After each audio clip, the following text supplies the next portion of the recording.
Assalamualaikum warahmatullahi wabarakatuh.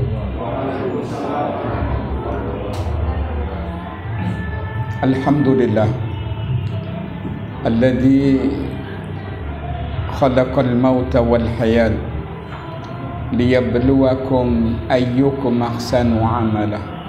Segala puji milik Allah yang telah menciptakan kematian dan kehidupan untuk mengujimu, siapa di antara kamu yang paling bagus amal. Tentu yang paling bagus amalnya adalah yang paling ikhlas melaksanakan aturan-aturan Allah, melaksanakan sunnah-sunnah Nabi. Dan yang kedua adalah mereka yang selalu menghidupkan apa yang disampaikan oleh Nabi kita Muhammad sallallahu alaihi wasallam. Karena setiap kita bakal ditanya di alam kubur nanti, man rabbuka wa man nabiyyuka wa ma dinuka. Siapa Tuhanmu, apa agamamu, dan siapa nabimu. Orang-orang yang sempurna imannya, dia akan sanggup mengucapkan Allahu Rabbi, Muhammadun Nabiyyi, wal Islamu dini. Asyhadu an la ilaha illallah wa asyhadu anna Muhammadan abduhu wa rasuluh. Aku bersaksi bahwasanya tidak ada ilah yang patut diibadahi dengan benar kecuali Allah, dan bahwasanya Muhammad adalah hamba dan utusan. Syahadat ini mari kita pertahankan. Sekali kita mengucapkan kalimat la ilaha illallah sampai titik darah paling penghabisan, tetap dengan ucapan la ilaha illallah. Karena Rasulullah sallallahu alaihi wasallam memberikan jaminan, man kana akhiru kalamihi la ilaha illallah dakhalal jannah. Barang siapa yang akhir kalimatnya mengucapkan kalimat la ilaha illallah, dipastikan orang itu masuk ke dalam surga. Qala Allah Ta'ala fi kitabihil karim, Allah berfirman di dalam kitabnya yang mulia, ala inna awliya Allah la khawfun alaihim wa la hum yahzanun alladzina amanu wa kanu yattaqun lahumul busra fil hayatid dunya wa fil akhirah la tabdila li kalimatillah dzalika huwal fawzul azim. Ketahuilah bahwa kekasih-kekasih Allah, orang-orang yang dicintai oleh Allah, mereka adalah tidak takut apa yang terluput dari dunia ini. Mereka tidak takut terhadap apa yang bakal datang nanti di akhirat.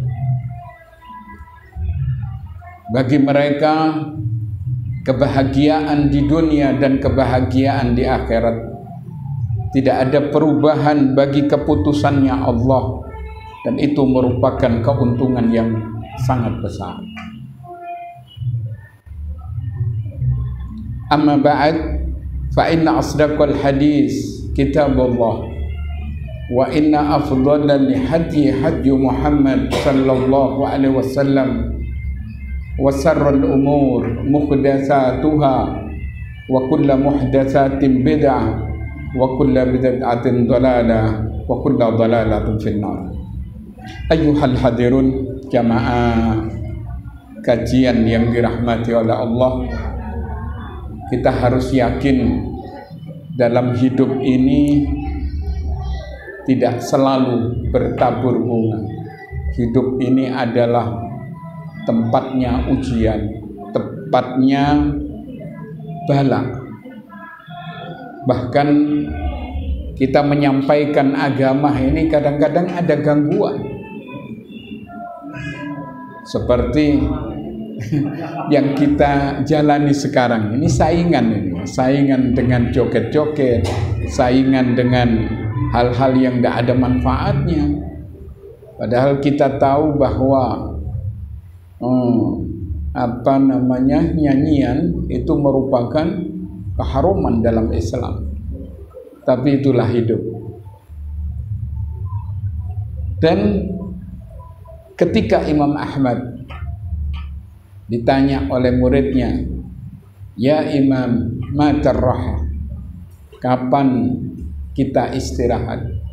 Maka Imam Ahmad mengatakan, kalau kakimu sudah melangkah menuju surga, baru istirahat. Selama kita di dunia, pasti ujian akan kita jalani. Bahkan semakin kuat iman seseorang, otomatis semakin besar ujian. Ketika Nabi ditanya oleh seorang sahabat, ayyun nasi asaddul bala, siapakah manusia yang paling berat ujian? Maka Nabi mengatakan, qala al-anbiya, summa salihun, summa al-amsal fal amsal. Orang yang paling berat ujiannya adalah para nabi, para rasul. Kita bisa lihat bagaimana Nabi Nuh alaihissalam yang diuji oleh Allah dengan umur panjang, tapi beragam ujian demi ujian beliau jalani. Bahkan beliau diusir oleh kaumnya, menegakkan kalimat tauhid sampai mati.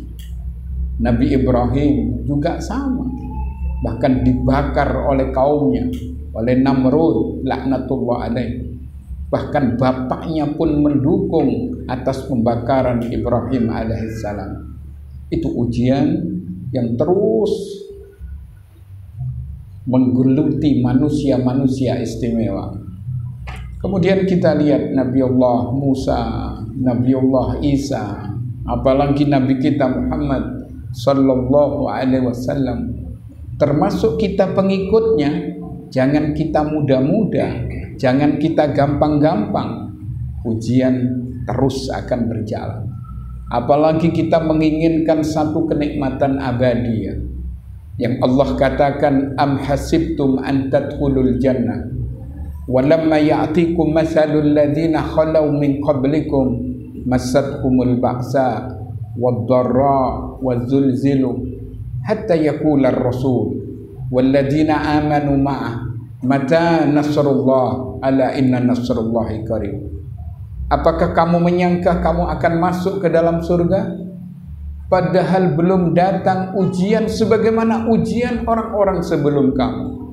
Mereka ditimpa malapetaka, mereka ditimpa kesakitan, beragam kegoncangan, sampai mereka mengatakan, mata nasrullah, kapan sih datang pertolongan Allah? Maka Allah menjawab, ala inna nasrullahi qarib, ketahuilah bahwa pertolongan Allah itu dekat. Itulah hidup. Karena itu jenengan tidak usah khawatir ya, aduh saya ini kan sudah sholat, saya ini sudah puasa, saya ini sudah melakukan beragam kebaikan-kebaikan, tapi kok seperti ini? Antum harus kembali berkacamata dengan orang-orang terdahulu. Kita lihat Imam Ahmad dipenjarakan, Imam Syafi'i juga dikucilkan, Imam Bukhari difitnah. Alhasil semua tidak ada yang sepi dari ujian demi ujian. Apalagi kita tahu ya, namanya fitnah akhir zaman, yang kadang-kadang kita sudah melakukan kebaikan tapi kadang-kadang difitnah. Yang fitnah ini luar biasa sekarang. Kalau kita lihat medsos ya, Orang-orang yang menegakkan sunnah dianggap Wahabi. Orang radikal, orang ekstremis, orang yang membenarkan Carpe Diem. Mereka memberikan julukan-julukan seperti itu. Mereka adalah manusia-manusia kaku, manusia orang-orang yang kurang toleran, macam-macam. Begitu mereka mengatakan kepada kita. Monggo melepet Pak. Karena itu Rasulullah sallallahu alaihi wasallam menyatakan badiru bil a'mali shalihah fasatakunu fitanan ka qita'il lail mudlim yusbihu ar-rajul mu'minan wa yumsi kafir wa yumsi mu'minan wa yusbihu kafiran yabi'u dinahu bi aradin minad dunya. Cepat-cepat kamu beramal saleh sebelum datang satu fitnah, yang fitnah ini bagaikan potongan-potongan malam.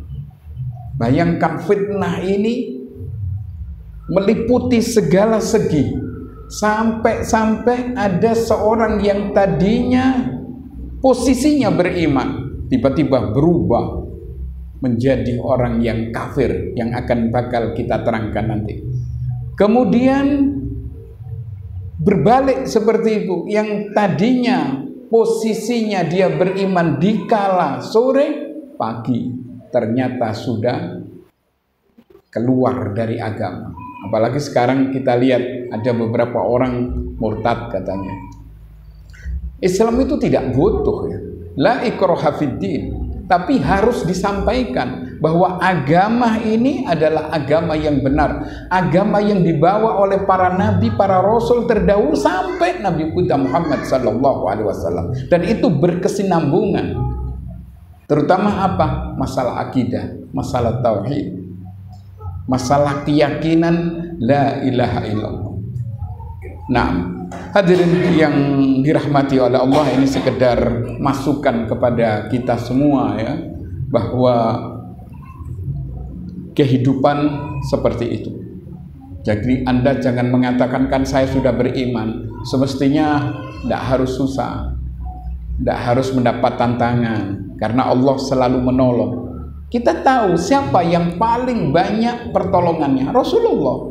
Tapi ternyata tidak sepi dari ujian demi ujian. Kita lanjut ya. Kita masuk kepada tafsir dari surah Al-Baqarah ayat yang ke-6 sampai ayat 7. Karena Allah Subhanahu wa taala mengemukakan dalam firman-Nya 3 kelompok manusia. Yang pertama adalah orang-orang yang beriman. Disebutkan di surah Al-Baqarah ayat 1 sampai ayat 5 yang sudah kita sampaikan. Kemudian kelompok yang kedua adalah kelompok orang-orang kafir. Allah hanya menyebutkan 2 identitas, nggak perlu banyak-banyak karena sudah jelas. Tapi ketika Allah menyebut kelompok yang ketiga, kelompok munafik, itu Allah menyebutkan 13 ayat, mulai dari ayat yang ke-8 sampai ayat 20. Maka pada kesempatan sore hari ini kami akan sampaikan identitas kelompok yang kedua, yaitu kelompok orang-orang kafir.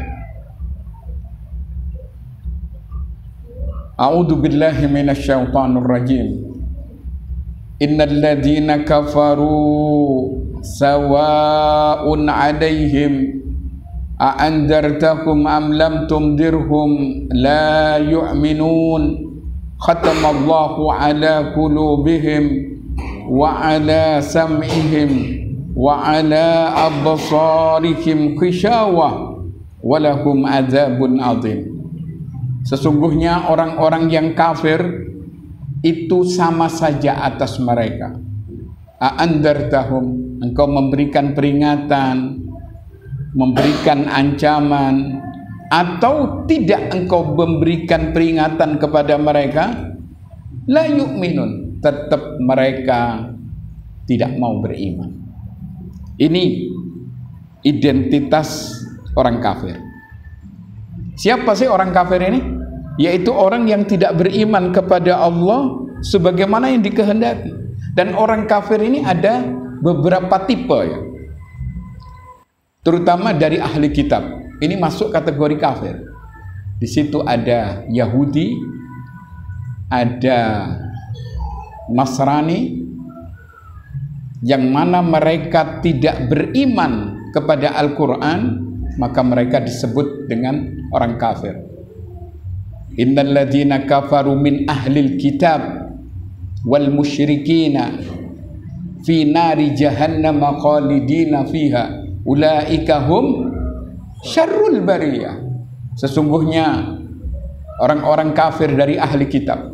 Ahli kitab itu ada dua, Yahudi dan Nasrani. Kemudian wal musyrikina, yaitu orang-orang musyrik, yaitu dengan cabang-cabang yang sangat banyak. Mereka akan berada di dalam api neraka dan mereka kekal di dalamnya. Ulaika hum syarrul bariyah, dan itu merupakan manusia atau sejelek-jelek manusia. Itu masuk kategori kafir. Ini sekarang kan tidak boleh ada orang mengatakan, oh jangan ngomong kafir. Padahal mereka tidak meyakini kebenaran dari Nabi kita Muhammad sallallahu alaihi wasallam. Walaupun mereka meyakini Musa katanya nabinya Allah bagi orang Yahudi, Isa nabinya Allah kata orang Nasrani, tapi mereka tidak beriman kepada Rasulullah sallallahu alaihi wasallam. Illa kana min ashabin nar, mereka akan menjadi penghuni api neraka. Jadi tidak usah khawatir, begitu kafir pasti masuk neraka. Kalau sudah mati dalam keadaan kafir ya. Kalau orang kafir yang masih hidup, tidak boleh kita memvonis dia masuk neraka. Tapi kalau sudah mati orang tersebut, sebagaimana Allah menyatakan innal ladzina kafaru wa matu wa hum kuffarun ulaika alaihim la'natullah wal malaikah wan nasi ajmain. Sesungguhnya orang-orang yang kafir mati dalam posisi seperti itu, mereka akan mendapat laknat dari Allah, laknat dari malaikat, dan laknat dari umumnya umat manusia. Nah, kemudian termasuk musyrik ya, orangnya dikatakan musyrik, kelakuannya dikatakan syirik. Seperti orang meyakini ada kekuatan di samping kekuatan Allah. Seperti ketika terjadi pandemi ya, di sebagian tempat terutama di desa-desa ada yang namanya pagebluk. Pagebluk itu ditampilkan ini boneka-boneka untuk menghandle corona katanya. Tidak masuk akal ya. Dengan kebodohan yang luar biasa seperti itu. Dan mereka yakin itu. Mereka sholat, mereka puasa. Tapi mereka tidak berilmu. Mereka terseret kepada kesyirikan. Sebagaimana Nabi mengumumkan inna ruqa wa tamaima wa tilawata syirik. Sesungguhnya jampi-jampian, tangkal-tangkal, tilawah-tilawah ini menjadikan orang syirik kepada Allah. Adi bin Hatim ketika baru masuk Islam ya, dia dari Nasrani. Ternyata dia menggantungkan azimat di lehernya. Nabi tanya, ya Adi, apa yang kamu pakai ini ya Rasulullah? Saya kalau pakai kalung ini kayak lebih nyaman. Ini kalimatnya. Maka Nabi marah sambil mengatakan, ya Adi, tanggalkan kalungmu. Kalau engkau mati dengan seperti itu, kamu tidak akan berbahagia untuk selama-lamanya. Kemudian asbabul wurud, kejadian ini Nabi menyatakan man allaqa faqad asya. Barang siapa yang menggantungkan azimat, maka dia telah syirik kepada Allah. Gak main-main. Nah, karena itu banyak orang Islam yang terseret kepada kesyirikan, apalagi di zaman sekarang. Jangankan itu ya, mereka yang meyakini jimat-jimat, haikal-haikal, sabuk-sabuk, yang mana mereka mengatakan bahwa ini penangkal dari musibah, maka mereka tanpa terasa masuk atau terseret kepada kesyirikan. Yang kesyirikan kita tahu bahwa dosanya sangat besar dan tak terampuni, kecuali kalau mereka tobat dan mereka meninggalkan kesyirikan. Karena itu jangan kaget ya, kenapa umat Islam di Indonesia ini kok dari segala sisi kalah, Pak. Tidak punya power, tidak punya kekuatan. Karena mereka tidak paham akan agamanya. Mereka bodoh di bidang akidah. Mereka tidak ngerti di bidang tauhid. Akhirnya mereka terseret kepada kesyirikan. Dan kebanyakan masyarakat kan tidak ngaji, Pak. Memang akhir-akhir ini kita merasa bangga ya, kajian salaf ada di mana-mana. Kayak Sohibul Hajjah mengumpulkan kita, Masya Allah, ini satu karunia yang sangat besar. Yang datang banyak maupun tidak ini bukan urusan. Yang penting kita mengajak kepada jalan sunnah dengan meninggalkan bid'ah, mengajak kepada jalan tauhid dengan meninggalkan beragam kesyirikan. Karena masih banyak keyakinan orang-orang, bukan hanya di desa ya, di kota ini. Mereka yang bangun rumah misalnya, sebelum bangun kudo-kudo itu biasanya pakai ini. Iya, kadang-kadang nyembelih ayam. Yang kaya nyembelih sapi ditaruh, kepalanya ditaruh di situ. Apa-apaan. Bahkan kami pernah nyewa rumah ya, kelihatan rumah itu indah sekali, dan sewanya tidak terlalu mahal waktu itu, cuman masuk di gang. Itu rumah tidak ada yang nempati sampai bertahun-tahun. Katanya ada setannya, katanya. Aduh, wis ayo wis lek golongan ngono-ngono monggo wis. Pokok saya kepengin yang murah sudah. Begitu iki nun sewu bah, sampean iki kudu hati-hati teng mriki. Ada orang yang begini iki nanti akan diparani ini. Iya ndak apa-apa wis tak anteni wis bek nawon. Iso kena gawe jagongan ndak apa-apa. Semalah tak gurau-gurau seperti itu. Ternyata begitu kita masuk memang suasananya nggak enak, nggak ngerti ya, kok nggak enak apa ya. Kemudian saya menoleh ke pojok-pojok rumahnya, ternyata ada jimat-jimat. Saya harus pakai kursi untuk mengambil jimat-jimat ini. Ternyata di situ sebagian ayat-ayat yang ditulis. Wa may yattaqillah yaj'al lahu makhrajan. Loh, ayatnya benar, tapi bukan pada tempatnya. Barang siapa yang bertakwa kepada Allah, Allah akan memberikan jalan keluar dari segala macam kesulitan. Kemudian kita ambil semua sudah. Ternyata bukan satu dua, banyak sekali di pojok-pojok. Subhanallah. Makanya kok enggak enak gitu loh, mungkin perasaan saya.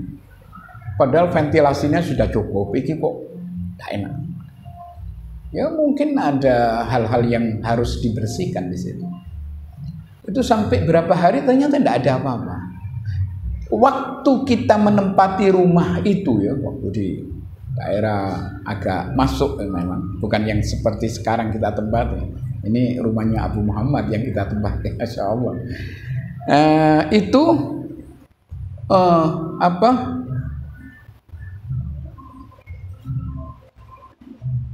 ada sesuatu yang memang mengherankan.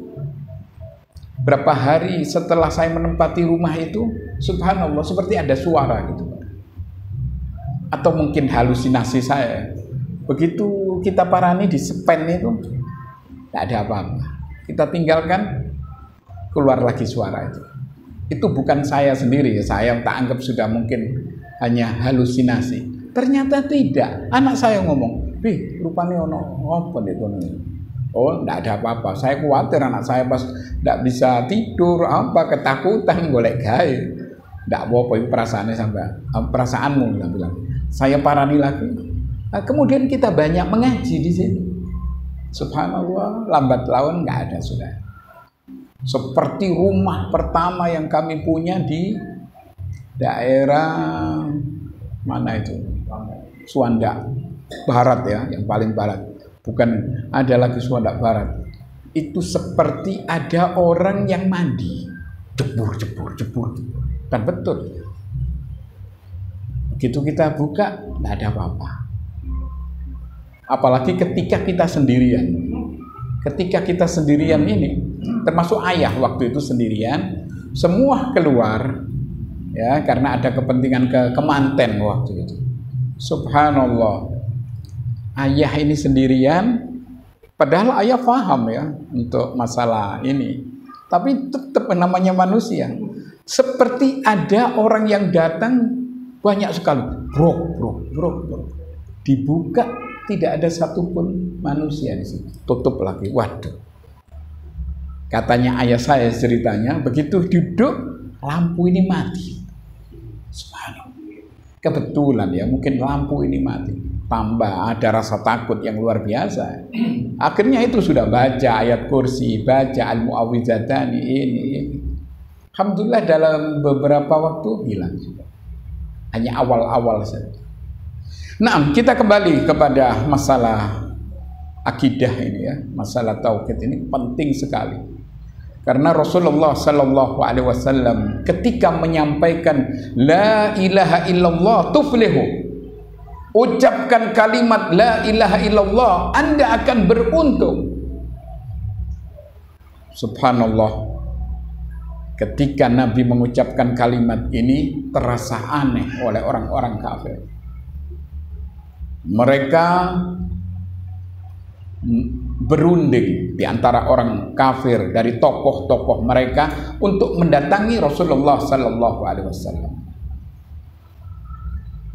Maka mereka berkumpul sambil mengatakan, "Ya Muhammad, sif lana rabbak." Wahai Muhammad, tolong tunjukkan sifat Tuhan. Katanya Tuhanmu cuma satu. Mana bukti? Apakah Tuhanmu terbuat dari emas, dari perak, dari perunggu? Sif lana rabbak. Tapi kalau engkau ingin tahu wahai Muhammad Tuhan-Tuhan kami ini, ada Lata, ada Uzza, ada Manata, ada Hubal, bahkan ada 360 Tuhan. Maka Nabi terdiam. Allah yang memberikan jawaban suratul tauhid, suratul ikhlas. Qul huwallahu ahad, Allahu samad, lam yalid wa lam yulad wa lam yakul lahu kufuwan ahad. Katakan Muhammad, dialah Allah yang tunggal. Allah tempat bergantung seluruh makhluk, tidak beranak dan tidak diperanakkan, dan tidak ada satupun makhluk yang sama dengan Allah. Karena itu suratul ikhlas adalah surah yang sangat berbobot, yang apabila kita baca sekali saja sama dengan kita membaca sepertiga dari Al-Quran. Fikul huwallahu ahad innaha la ta'dilu sulusal Quran. Di dalam surah Qul huwallahu ahad ini menyamai sepertiga dari Al-Quran. Bahkan kita disunahkan untuk baca surat Qul Hu ini ketika mau tidur 3 kali, kemudian mu'awwidhatani, Qul a'udzu birabbil falaq dan Qul a'udzu birabbin nas 3 kali. Yang sebelumnya kita baca ayat kursi, baru kita membarutkan ke seluruh tubuh. Itu yang dipraktekkan oleh Nabi.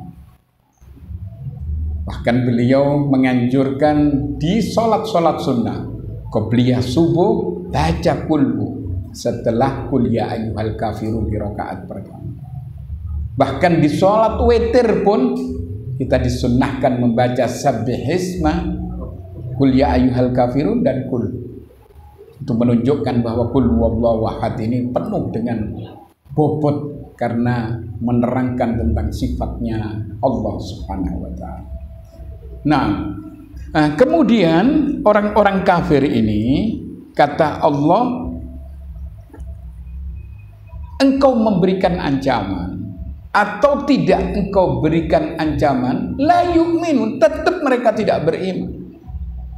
Coba kita lihat bagaimana Nabi menyampaikan kepada Abu Jahal, Abu Lahab, paman-paman beliau, ketika turun ayat wa andir asiratakal aqrabin, sampaikan berita ini, beri ancaman kepada keluargamu yang terdekat. Siapa keluarga yang terdekat? Paman-paman Nabi, paklik-pakliknya Nabi. Tapi mereka la yu'minun, mereka tidak beriman.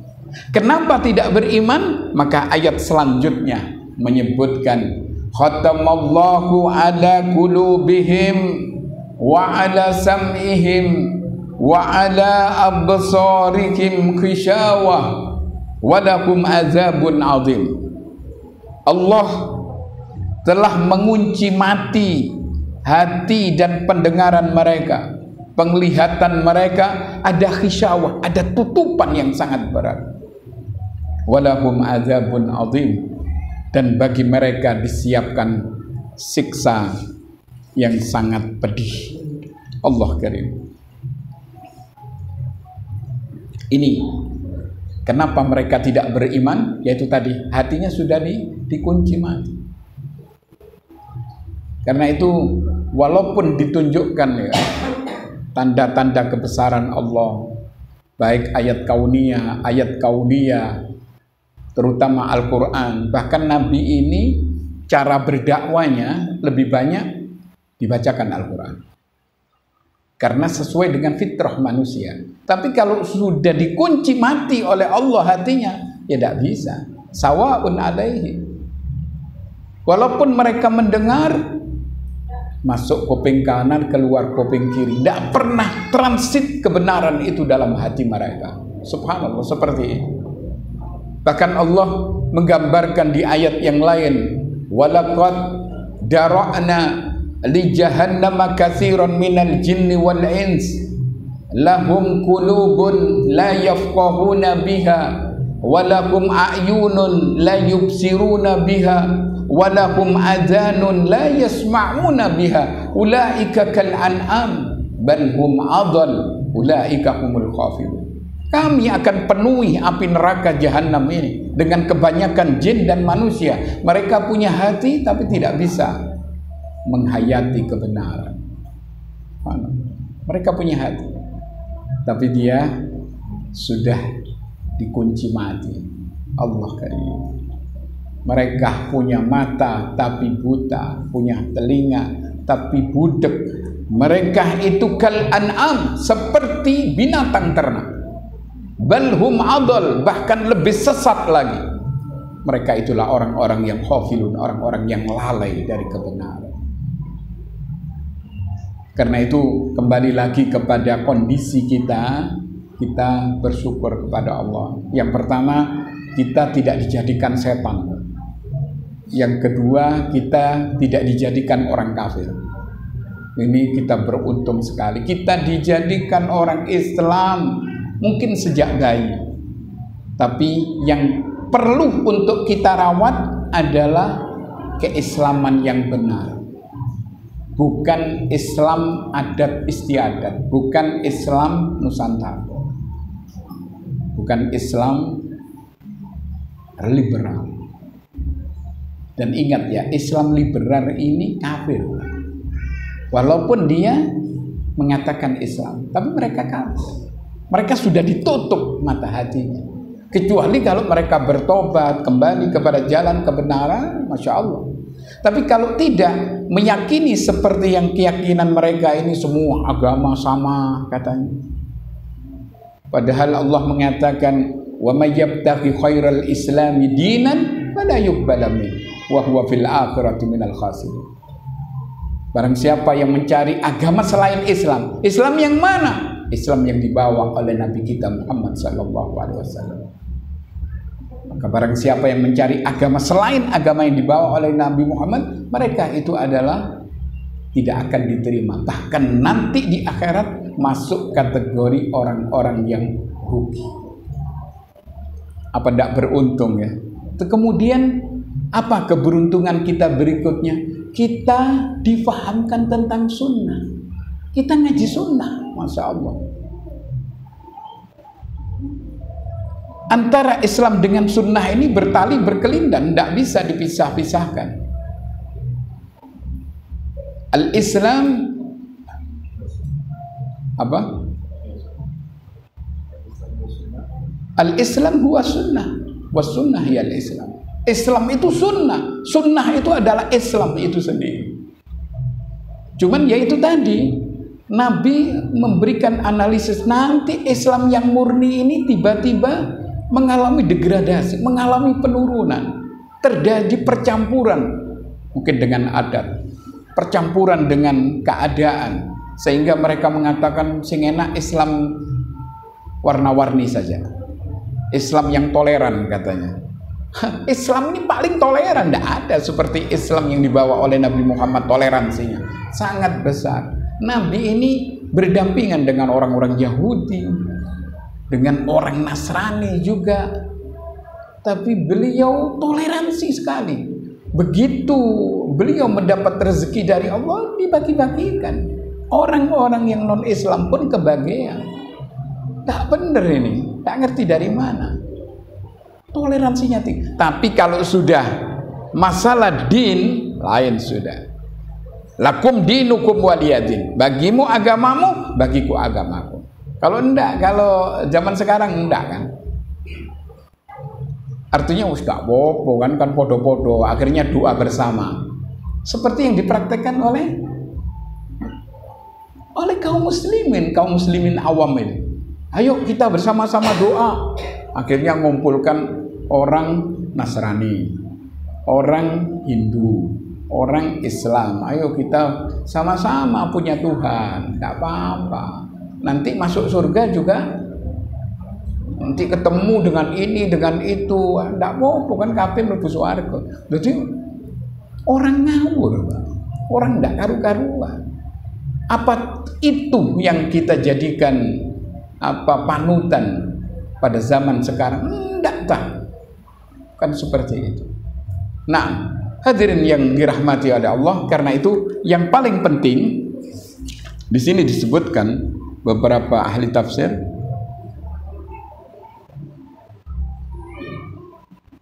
yaitu dengan menafsirkan ayat ini di surah An-Nisa ayat yang ke 155.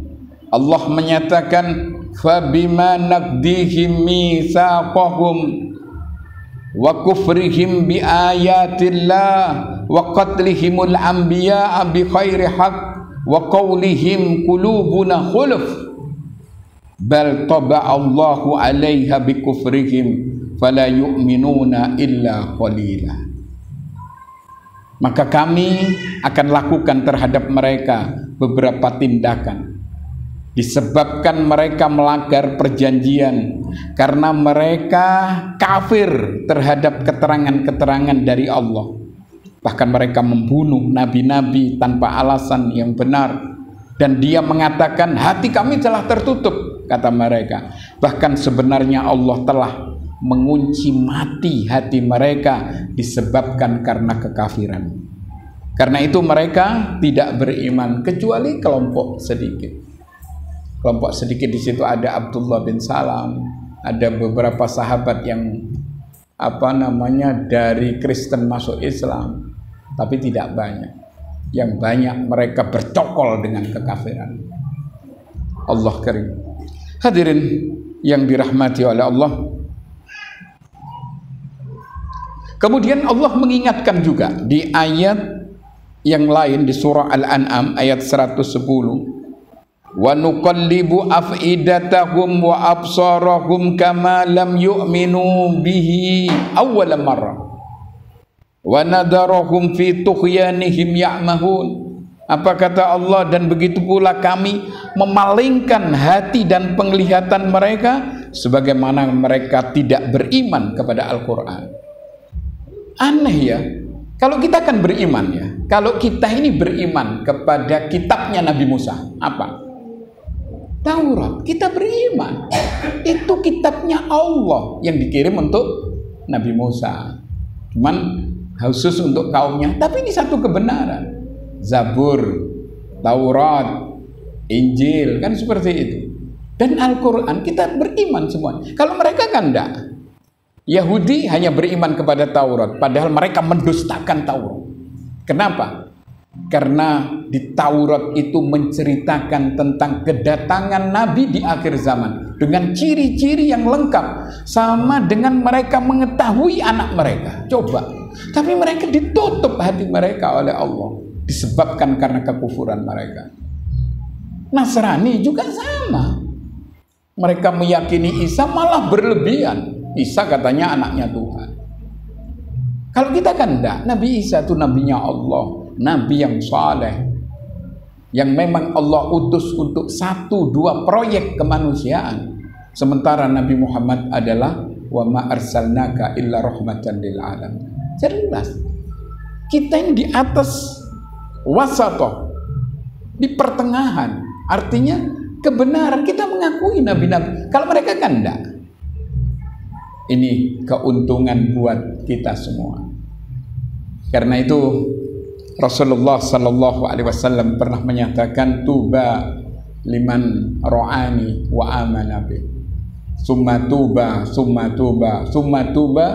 liman lam yarani wa amana bi. Sungguh beruntung orang yang pernah melihat aku, kata Nabi, dan beriman kepadaku. Tapi alangkah beruntungnya, diucapkan 3 kali. Sungguh beruntung, sungguh beruntung, sungguh beruntung orang yang belum pernah melihat aku, tapi dia beriman kepadaku. Kita beriman dengan Al-Quran, kita beriman dengan sunnah Nabi, hadis-hadis yang sahih yang bakal kita kaji ini. Ini satu keberuntungan. Jangan menjadi seperti orang kafir. Takfuruna bi ba'dil kitab wa takfuruna bi ba'd. Mereka tu'minuna bi ba'dil kitab wa takfuruna bi ba'd. Mereka beriman kepada sebagian, tapi mereka kufur kepada sebagian yang lain. Hadirin yang dirahmati oleh Allah. Kemudian sebagai satu penutup, setelah itu baru kita adakan tanya jawab, bahwa tidak ada satu dosa yang terberat kecuali kekufuran.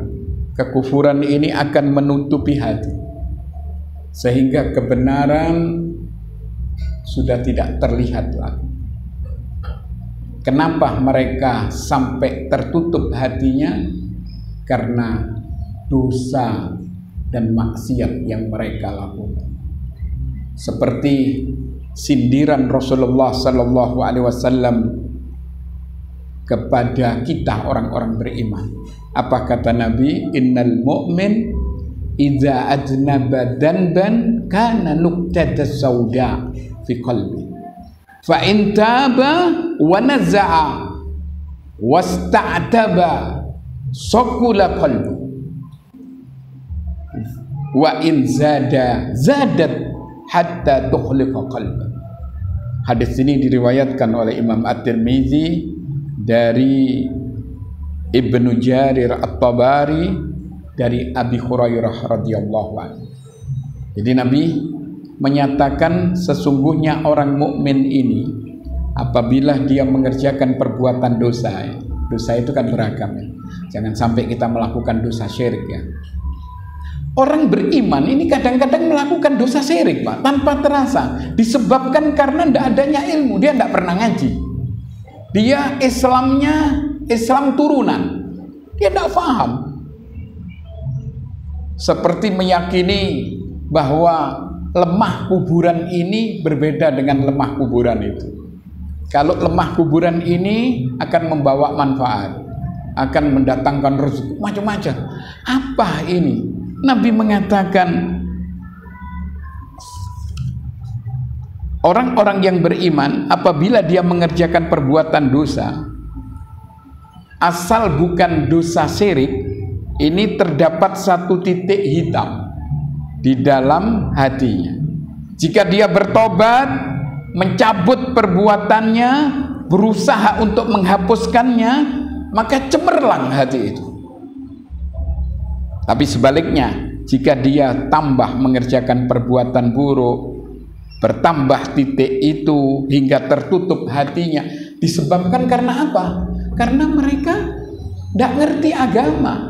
Akhirnya dia tidak menuntut ilmu, akhirnya mereka tersesat.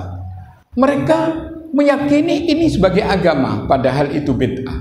Meyakini sebuah agama, padahal itu kesyirikan. Sebagaimana yang kita lihat di masyarakat. Na'udzubillah. Nah, karena itu sekali lagi saya menghimbau kepada adik-adik remaja, utamanya bapak-bapak, ibu-ibu dan hadirin sekalian ya, untuk menjernihkan hati kita ini dengan menimbah ilmu agama, agar kita tahu mana syirik, mana tauhid, mana bid'ah, mana sunnah. Begitu kita mengetahui, kita akan menghidupkan tauhid dengan meninggalkan kesyirikan. Kita akan menghidupkan sunnah dengan meninggalkan kebid'ahan. Demikian saya kira tafsir singkat dari surah Al-Baqarah dari ayat 6 sampai ayat 7. Sengaja kami tidak menutup dengan salam. Mungkin ada yang perlu ditanyakan oleh Bapak Ibu, silahkan.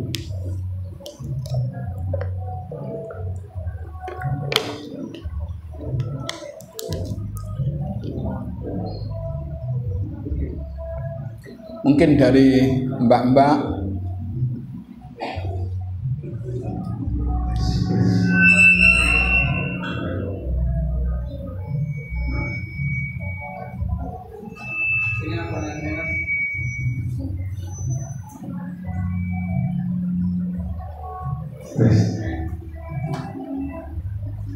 Bismillahirrahmanirrahim. Assalamualaikum warahmatullahi wabarakatuh. Salam. Ada beberapa pertanyaan yang ingin saya sampaikan. Yang pertama, apa arti beriman terhadap takdir? Apa? Iman kepada takdir. Nah. Dan yang kedua, apa yang dimaksud dengan orang-orang yang memiliki jiwa an-nafsu al-mutmainnah? Nah. Ya, oke. Tidak bunyi. Tidak bunyi. Ya, ada beberapa yang perlu yang belum dimengerti di saat kita melakukan sholat. Apa? Teman kita datang, teman kita mengerti bahwa kita telah melakukan sholat. Dia memberikan salam, assalamualaikum. Bagaimana kita menjawab salam? Tentu ada azabnya di saat kita sedang melakukan sholat. Ini kok tidak bisa ya ini? Sudah cukup dulu Bu saat itu. Tiga dulu. Ini belum saya jawab. Enggak, ini tuh kan tidak bisa ini. Enggak anu.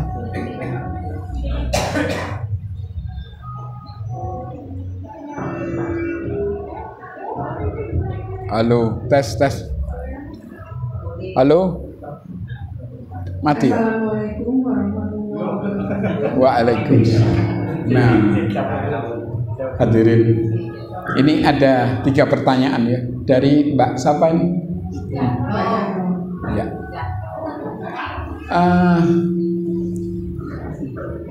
Pertanyaan yang pertama terkait dengan masalah beriman kepada takdir. Ini adalah rukun iman. Iman kepada takdir yang baik dan takdir yang buruk. Semua itu hakikatnya dari Allah. Kapan takdir itu kok bingung ya? Kapan takdir itu diputuskan oleh Allah?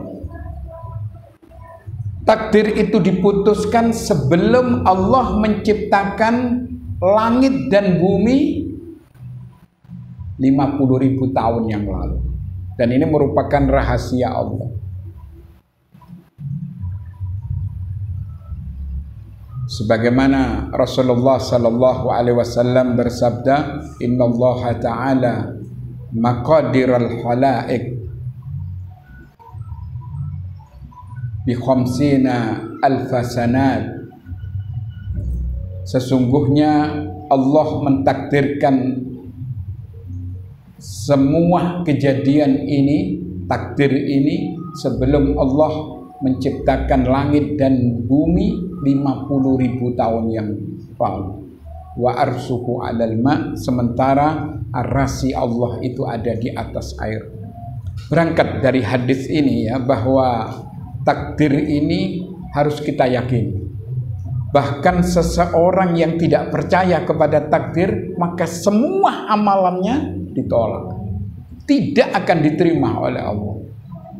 Nah, karena itu hidup seorang muslimat ini selalu menggantungkan hidup hanya kepada Allah. Begitu ada kematian, innalillah, ini sudah ditakdirkan oleh Allah. Ada satu kejadian di zaman Rasulullah ya, ketika Nabi menanam jenazah, dikelilingi oleh para sahabat. Semua sahabat ini terdiam. Kemudian Nabi mengkorek-korek dengan dahan kurma. Nabi mengatakan, ini mayat, ini jenazah, sudah ditakdirkan oleh Allah di neraka atau di surga. Sahabat menyatakan, ya Rasulullah, kalau begitu kita pasrah saja. Maka Nabi mengatakan, i'malu fa kullun muyassarun lima khuliqa lahu. Hendaklah kamu beramal, karena seseorang itu dimudahkan kepada apa yang telah ditakdirkan. Artinya apa? Kalau orang itu ditakdirkan menjadi penghuni surga, dia terikat hatinya ke masjid. Dia suka membaca Al-Quran, dia suka bersedekah, bahkan beriman kepada apa yang didatangkan oleh Allah dan Rasul. Tapi kalau orang itu ditakdirkan menjadi penghuni neraka, dia tidak ada perhatian kepada agama ini. Hidupnya kayak hewan. Yang penting makan, yang penting bisa melestarikan keturunan, yang penting bisa foya-foya di dunia ini, tanpa ada batasan halal haram, pokoknya bisa karpe.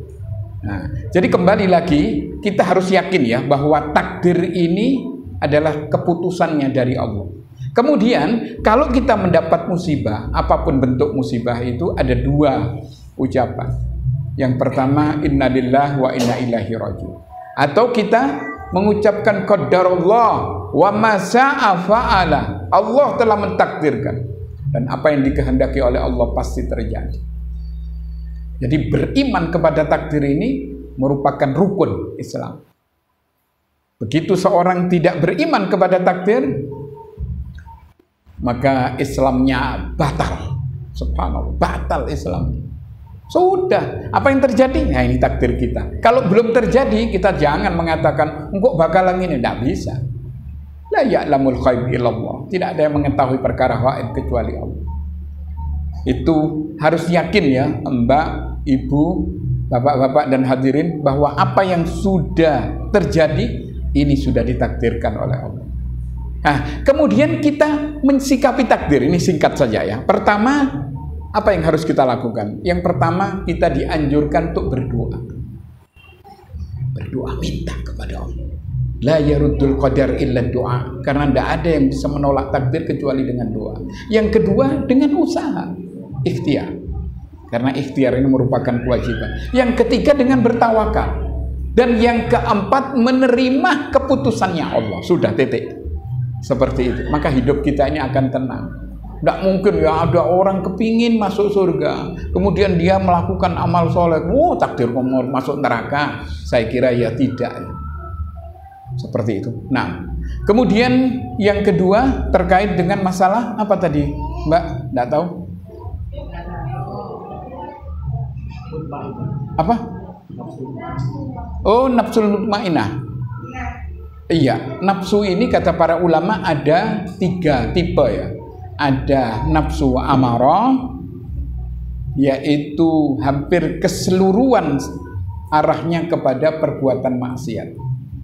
La ammaratun bisu. Kemudian yang kedua ada nafsu lawamah. Ini lumayan. Nafsu yang menyesali diri sendiri. Nah, kita ini kan pernah seperti melakukan maksiat. Aduh ya Allah, kenapa saya harus berbuat maksiat? Dia menyesal, kemudian mengikuti dengan kebaikan. Ini lumayan. Ini kalau kita perbaiki terus, maka kita akan mendapatkan nafsu yang sempurna, yaitu nafsu mutmainnah. Yang Allah beritakan dalam Al-Quran di akhir surah Fajr. Ya ayyatuhan nafsul mutmainnah, irji'i ila rabbiki radiyatan mardiyah, fadkhuli fi ibadi wadkhuli jannati. Wahai jiwa yang tenang tentram, kembalilah kepada Tuhan dalam keadaan ridho dan diridhoi. Masuklah ke dalam golongan hamba-hambaku yang saleh dan masuklah ke dalam surgaku. Artinya apa? Nafsu yang sudah tertempah ya, sudah apa istilahnya, sudah menggeluti berbagai macam problem. Bahkan nafsu ini adalah nafsu yang tunduk kepada aturan Allah. Begitu ini ada aturan Allah, perintah laksanakan, ada larangan tinggalkan. Ini sunnah Nabi, hidupkan. Walaupun masyarakat tidak suka, tidak ada masalah. Ini nafsu mutmainnah, nafsu yang tenang di dalam kebenaran. Kemudian yang ketiga tadi terkait dengan masalah apa? Menjawab salam saat sholat. Oh, menjawab salam. Oh, ketika sholat tidak usah dijawab ya. Kecuali sholat sunnah ya. Nabi ini pernah sholat sunnah, ada orang memberi salam, tapi beliau tidak menjawab. Cuma beliau memberikan isyarat lagi sholat. Berjalan Nabi waktu itu. Kemudian kembali lagi. Oh, sahabat tahu. Zaman itu ya. Kalau sekarang kan teknologi sudah canggih. Begitu seseorang mau bertamu, itu sudah tahu bahwa ini waktunya sholat. Tidak mungkin. Kemudian mungkin di masjid. Kalau dia sholat sunnah boleh, tapi tidak boleh menjawab loh ya. Menjawab salam dalam posisi sholat, ya tidak mungkin dan tidak diperkenankan. Nah, setelah itu baru memberitahu bahwa tadi saya sedang sholat. Nah, kemudian ini lagi banyak kejadian yang aneh di masyarakat, yaitu ketika berwudu. Berwudu itu tidak boleh omong-omongan. Teko disampaikan keburu. Aku teko, kan ada itu. Aku teko B29 mancal, waduh. Jambira mang cebur-cebur. Tidak boleh omong-omongan. Nabi ini pernah ada seorang sahabat mengucapkan salam, Assalamualaikum. Nabi posisinya wudhu. Nabi tidak jawab. Sampai terakhir Nabi mengatakan, aku ini sedang berwudhu. Kemudian Nabi menjawab salam. Begitu. Mungkin ada yang lain? Assalamualaikum warahmatullahi wabarakatuh. Waalaikumsalam. Nanti di padang mahsyar ada 7 orang yang akan dinaungi. Salah satunya pemuda yang hatinya terpaut dengan masjid. Nah, pemuda ini tergolong sampai umur berapa kira-kira? Bagus. Terus untuk yang perempuan kan tidak diwajibkan untuk seperti laki-laki sholat di masjid ya. Nah, itu cara agar bisa terpaut dengan masjid itu gimana? Iya. Nah, bagus sekali ya pertanyaannya. Yang jelas, coba perhatikan, itu termaktub di dalam satu hadis, nanti di Riyadhus Shalihin ada di bab adil. Kemudian dari Abi Hurairah, hadis ini diriwayatkan oleh Imam Bukhari Muslim. Sab'atun yudhilluhumullahu fi dhillih yauma la dhilla illa dhilluh. Ada 7 kelompok manusia yang bakal mendapat naungan Allah, yang pada waktu itu tidak ada naungan kecuali naungan Allah. Di antaranya ya, warajulun qalbuhu mu'allakun bil masajid. Seorang yang hatinya ini terikat kepada masjid. Kemudian untuk kaum wanita bagaimana? Karena di situ ada dua keterangan dari para ulama bahwa wanita boleh ke masjid, boleh tidak ke masjid, dapat dispensasi. Tapi yang dianjurkan untuk kaum wanita ini tepat waktu. Kalau laki-laki jelas tepat waktu karena di masjid. Tapi wanita harus tepat waktu, jangan sampai nutup no kora-kora. Ya, dorong yang repot. Nutup no umbah-umbah. Akhirnya sholat asar jam 4:30. Tidak benar. Padahal sekarang 2:30 sudah masuk asar. Itu diantaranya. Kemudian itu bukan itu pertanyaannya. Di pertanyaan itu sebetulnya pemuda wasabun nasa'a fi ibadatillah. Kalau yang pertama itu mu'allakun, seorang yang terikat hatinya kepada masjid itu dapat naungan. Yang kedua wasabun nasa'a fi ibadatillah ta'ala, pemuda yang giat beribadah. Umur berapa? Itu disebutkan oleh para ulama dari balik sampai umur 40. Itu masuk kategori pemuda. Di atas itu bukan pemuda, kayak sana bukan pemuda, petua. Entek waktu nih. Tapi kan ada amal lain yang bisa menaungi kita besok di akhirat dengan naungan dari Allah. Di antaranya itu orang yang hatinya terkait dengan masjid. Nah, walaupun kita bukan pemuda, ada beberapa hadis. Bahkan pemuda ada fadilahnya, orang tua pun ada fadilahnya. Apa fadilahnya orang tua? Nabi menyatakan khairun nas man tala umuruhu wa hasuna amaluhu. Sebaik-baik manusia orang yang panjang umurnya, banyak baik kelakuannya. Pemuda ada keistimewaan tersendiri. Islam ini memang komplit ya. Subhanallah, seperti itu. Cukup mungkin? Mungkin ada lagi? Oh ya, silakan. Oh, ya ini dulu mungkin tahu Pak.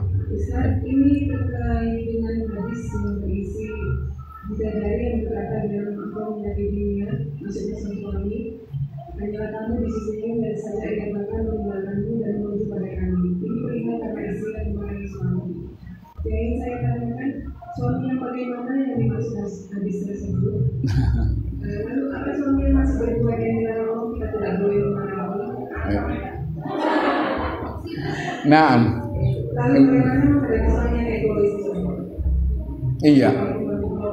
Nah, ya, memang betul ya. Kalau istri ini ya jauh dari agama, dia tidak beribadah kepada Allah, tidak taat kepada suaminya, maka suami yang soleh ini akan dinikahkan dengan bidadari, dan kamu akan ditinggalkan. Ditinggalkan untuk apa ini? Perempuan seperti ini tidak ada artinya, karena dia tidak taat.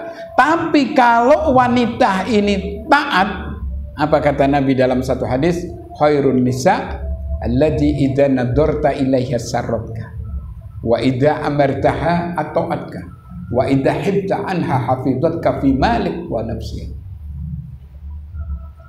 Wanita yang terbaik itu punya 4 identitas. Pertama, apabila dipandang menyenangkan. Sampai ya apa? Dipandang suaminya. Meledak weh.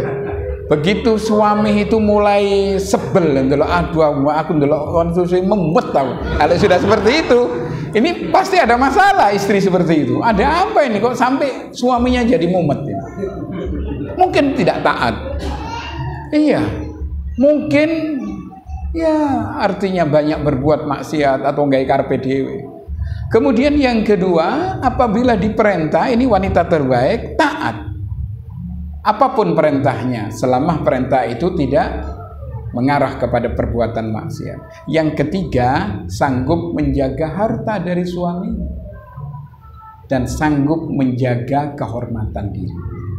Ini wanita solihah yang jangan khawatir mbak-mbak ya, nggak usah saingan dengan bidadari sampean besok.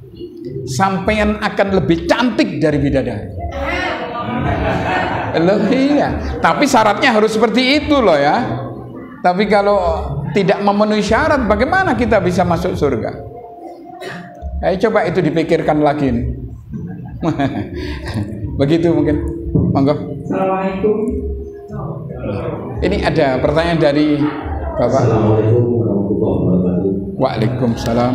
Saya Pak Ustaz, terkait dengan apa yang ditanyakan oleh Ibu tadi mengenai cara kita bagaimana menjawab saat kita sholat. Saya pernah berlaku ketika pintu itu terbuka, saya mengatakan Assalamualaikum, tidak ada yang jawab. Kemudian kita lakukan 2 kali Assalamualaikum. Yang punya rumah mengatakan begini, bukan mengatakan Sami Allahu liman hamidah dengan keras. Apakah itu jawaban atau tabiat kita untuk mengatakan kepada seorang makmum pada waktu sholat? Apakah itu? Nah, itu hanya seperti isyarat bahwa bukan jawaban ya, isyarat bahwa kita ini sedang sholat. Seperti boleh, tidak apa-apa ya, misalnya karena dia tidak tahu. Assalamualaikum, Assalamualaikum, Alhamdulillahirabbil alamin. Oh, sembahyang itu sholat. Boleh sedikit biar tahu. Tapi kalau kelihatan dengan memberikan isyarat tidak apa-apa ya, dengan tidak merubah. Artinya isyarat terserah. Di situ para ulama memberikan banyak komentar. Isyarat ini beragam, terserah. Tapi jangan sampai terlalu banyak gerakannya sampai mereka tahu. Khawatir nih, dok, Assalamualaikum, Alhamdulillahirabbil sembahyang ini. Wong sholat, orangnya sholat. Tidak apa-apa. Boleh. Dan itu bukan jawaban ya, hanya isyarat pemberitahuan bahwa kita sedang sholat. Begitu. Nggih. Assalamualaikum warahmatullahi wabarakatuh. Waalaikumsalam warahmatullahi wabarakatuh. Ustaz mau menyambung jawaban Ustaz yang kemarin, yang suami tidak sholat itu bisa minta cerai istrinya. Nah ternyata ada beberapa suami di luar sana yang tidak terima gitu. Jadi kalau misalnya tidak sholatnya hanya maghrib saja atau subuh saja, itu gimana Ustaz? Iya. Kita tetap bisa dihukumi tidak cerai. Itu yang pertama. Terus yang kedua, ada juga suami-suami di luar sana yang kadang masih nutup pegawaian. Jadi sudah waktunya sholat asar, mati gitu kalau diingatkan istrinya. Itu Ustaz. Iya. Terus yang terakhir, sudah. Penjelasan untuk beberapa dari akhwat-akhwat di sini yang masih bingung. Kita mengatakan usoli dan nama itu apa tidak? Demikian, jazakallahu khairan. Assalamualaikum. Salam. Mungkin ini sebagai jawaban terakhir ya, karena sudah waktunya sudah melebihi. Yang pertama terkait dengan masalah apa tadi? Perceraian, bahwa orang yang tidak sholat, suami yang tidak sholat sudah diberi peringatan berkali-kali, lebih baik cerai. Kemudian kalau hanya mungkin dia masih sholat maghrib, zuhur, asar, cuma subuh kadang-kadang tidak sholat, itu tetap kita harus mengingatkan. Tapi kalau dia mengatakan seperti ini, pokoknya aku subuh tidak katanya sembahyang, misal cerai saja. Untuk apa? Karena tidak akan diterima oleh Allah. Nah, jadi jangan keliru ya suami-suami yang tidak terima ini. Enggak ya. As-sholatu imaduddin. Sholat itu tiangnya agama. Wa man aqamaha faqad aqamaddin. Apabila dia menegakkan sholat, berarti dia menegakkan agama. Tapi barang siapa yang meninggalkan sholat, berarti dia telah merobohkan agama. Untuk apa punya suami model seperti itu? Tapi ya bukan sekali dua kali. Peringatan itu terus sampai dia mengucapkan kalimat yang tidak enak ya. Pokoknya aku tidak gelem sholat subuh misalnya. Kalau sudah seperti itu cerai. Jadi bukan langsung kalau cerai, enggak ya. Karena apa? Orang itu kan tidak ngerti, masih belum paham. Pelan sih tidak gelem aja. Padahal hujah sudah ditegakkan, nasihat sudah disampaikan, bukan dari kita, dari orang banyak, dari orang soleh, dari ibu, dari bapak misalnya, dari orang-orang baik. Sih tetap kayak ngono, ya kayak apa? Untuk apa? Cerai saja. Seperti itu. Kemudian yang kedua terkait dengan masalah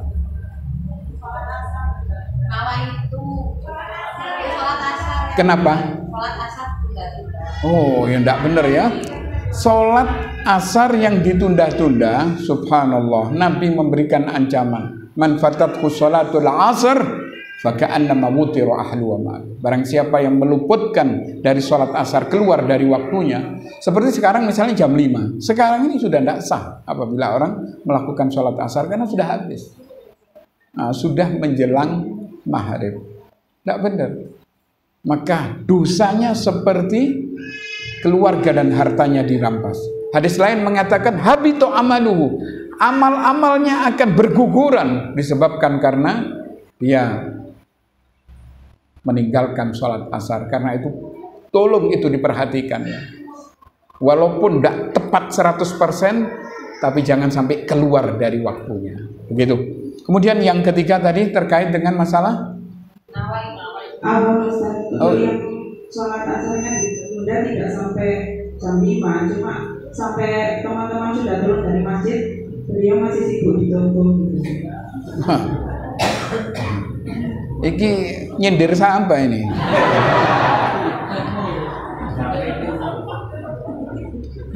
Ya, kalau masalah itu pokoknya tidak keluar dari waktu tetap sah ya, tidak ada masalah. Cuman yang jadi masalah nanti masalah jamaahnya. Bahkan dia tidak akan jamaah nantinya. Jamaah sama-sama. Ambil pakai bluk itu, dia tidak sih. Artinya jamaah sama-sama karena sudah pulang semua. Memang sah tetap ya karena tidak keluar dari waktunya. Kemudian yang ketiga terkait dengan kalimat nawaitu wudu akhiroba'il hadasil. Ini tidak ada tuntunan dari Nabi. Nabi kalau wudu cukup dengan mengucapkan bismillah. Bukan al-fatihah, al-fatihah enggak, tapi bismillah. Seperti itu.